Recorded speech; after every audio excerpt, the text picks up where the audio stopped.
स्वरूपा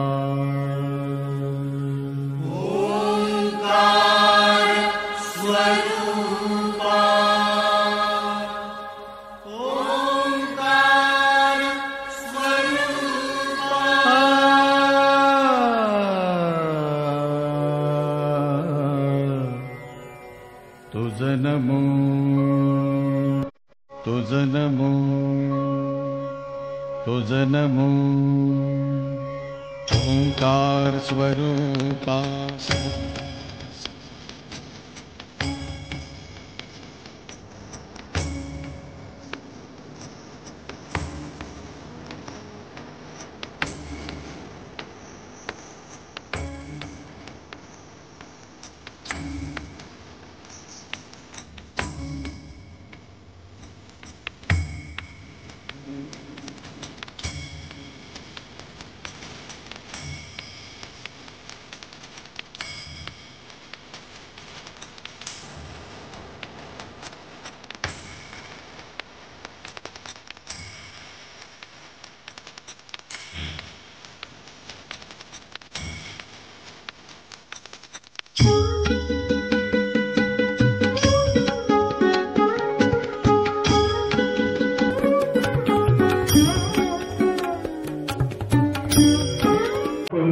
अशी एक आपल्याला आश्वस्त होतो आणि पुन्हा एकदा आम्हाला निमंत्रित केलं आणि सर्व सहकार्यांसहित मला सन्मानित केलं त्याबद्दल शिवगणेश सेवा मंडळ सर्व पदाधिकाऱ्यांचे विशेष आभार व्यक्त करतो. धन्यवाद. जय हिंद जय महाराष्ट्र. आणि त्या निमित्ताने शिवगणेश सेवा मंडळ काजूपाडा भटवाडी येथे गेले आणि 1997 पासून हा मागी उत्सव अत्यंत उत्साहात साजरा केला जातो आणि ह्या मंडळाचे सर्व पदाधिकारी येथे आज उपस्थित आहेत. त्यांचे प्रमुख यांना मी SMB news channel and print media यांच्या वतीने त्यांनी निवेदन करावं असं मी त्यांना नम्र विनंती करत आहे. SMB न्यूज चॅनेल, आवाज मनोभावनांचा. नमस्कार. खरं तर हा परिसर 1960च्या आसपास या ठिकाणी बसलेले आहे. कदाचित त्याच्या अगोदरचा जे असेल त्यावेळेला हा परिसर म्हणजे डोंगर भाग पूर्ण होता आणि पूर्ण जागा ही मोकळी होती. कालांतराने जशी जशी वस्ती वाढली तशी तशी या ठिकाणी या रूम किंवा वस्ती वाढत गेली आणि वस्ती वाढल्याच्या नंतर त्या मुलाबाळांना कुठेतरी खेळण्याची जागा थोडीशी राहिली पाहिजे या उद्देशाने आम्ही 1997ला या शिवगणेश सेवा मंडळाची आम्ही या ठिकाणी स्थापना केली. शिवगणेश नाव देण्याच्या मागचं उद्दिष्ट एवढंच आहे की शिवाची पण या ठिकाणी प्रतिष्ठापना केलेली आहे, म्हणजे शंकराची आणि गणपतीची या ठिकाणी प्रतिष्ठापना केलेली होती. त्याच्यामुळे या मंडळाचं नाव आम्ही शिवगणेश दिलेलं आहे. त्याचप्रमाणे खूप जुन्या त्या वेळेला या ठिकाणी एक वड होता आणि त्या वडाखाली एक बजरंगबलीची मूर्ती होती. त्या मूर्तीला आम्ही वड्या मारुती म्हणून नाव या ठिकाणी दिलेलं होतं. तो वड्या मारुती या ठिकाणी आज आहे. आणि 1997च्या नंतर ज्या वेळेला प्रतिष्ठापना या गणरायाची आणि शंकराची झाली त्यानंतर आम्ही या ठिकाणी पूर्वीपासून जे कार्यक्रम चालू होते त्याच्यामध्ये आणखी वाढ करून या मागे गणेश जयंतीची आम्ही या ठिकाणी कार्यक्रम चालू केला.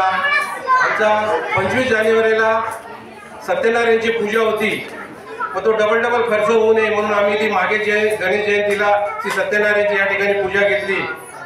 शंकराचं या ठिकाणी स्थान असल्यामुळे या ठिकाणी महाशिवरात्रीला भंडारा या ठिकाणी आम्ही आयोजित करतो. त्याच्यानंतर होळीचा कार्यक्रम या ठिकाणी मोठ्या उत्सवामध्ये या ठिकाणी साजरा होतो. पावसाळ्यामध्ये महिलांसाठी या ठिकाणी वड आम्ही पूजण्याचा कार्यक्रम म्हणजे वड पौर्णिमेचा कार्यक्रम ही या ठिकाणी मोठ्या उत्साहात या ठिकाणी साजरा होतो. त्याचप्रमाणे या मंडळाच्या वतीने एक शिवगणेश प्रीमियर लीग म्हणून क्रिकेटचे सामने या ठिकाणी 3 दिवसाचे आयोजित केले जातात. मोठ्या उत्साहामध्ये हे सगळे कार्यक्रम पार पडतात. तसेच राष्ट्रीय कार्यक्रम म्हणजे 26 जानेवारी आणि 15 ऑगस्ट हेही या ठिकाणी आम्ही मोठ्या उत्साहाने साजरा या ठिकाणी केला जातो. आमची जी उद्दिष्ट होती की कुठेतरी या लहान मुलांना खेळण्यासाठी जागा राहावी, ती या ठिकाणी जागा छोटीशी का होईना या ठिकाणी आम्ही सांभाळून ठेवलेली आहे. या जागेच्या माध्यमातून हे मंदिरही आम्ही खूप डेव्हलप केलेलं आहे. याच्यात खरं म्हटलं तर जी जुनी पिढी होती ती आता कमी राहिलेली आहे. हे जी नवीन पिढी आहे आता एकदम चांगल्या पद्धतीने या ठिकाणी सगळं कार्यक्रम आयोजित करतात, त्याचं नियोजन व्यवस्थित करतात आणि हे कार्यक्रमही व्यवस्थित पार पडतात. मी एवढंच सांगेन की इथे होणारा प्रत्येक कार्यक्रम हा एक कुटुंबाचा कार्यक्रम आहे. जरी सार्वजनिक पूजा असली तरी कुटुंबाप्रमाणे इथे येणारी सगळी माणसं हा सण साजरा करतात. आम्ही या ठिकाणी महाशिवरात्रीला भंडाऱ्याचा कार्यक्रमही मोठा त्या कार्यक्रमाचं आयोजन असतं. जवळजवळ 1000 ते 1500 माणसं या महाप्रसादाचा लाभ घेतात. अशा प्रकारे या काजूपाडा शिवगणेश सेवा मंडळाचा इतिहास आहे. मी या गणरायाचरणी एवढीच प्रार्थना करेन, उत्तरोत्तर सर्वांची इथे असणाऱ्या प्रत्येक सभासदाची, कार्यकर्त्यांची किंवा जे जे या मंडळाला दानधर्म करतात किंवा भेट देतात त्या सगळ्यांची उत्तरोत्तर प्रगती हो हीच गणरायाचरणी प्रार्थना करून मी या ठिकाणी थांबतो. जय हिंद, जय महाराष्ट्र.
अशोक सावंत तसेच मनोबा भावनाला चांदचे अशोक सावंत त्यांचा छोटासा सत्कार करण्यासाठी त्यांनी स्वीकारायचा.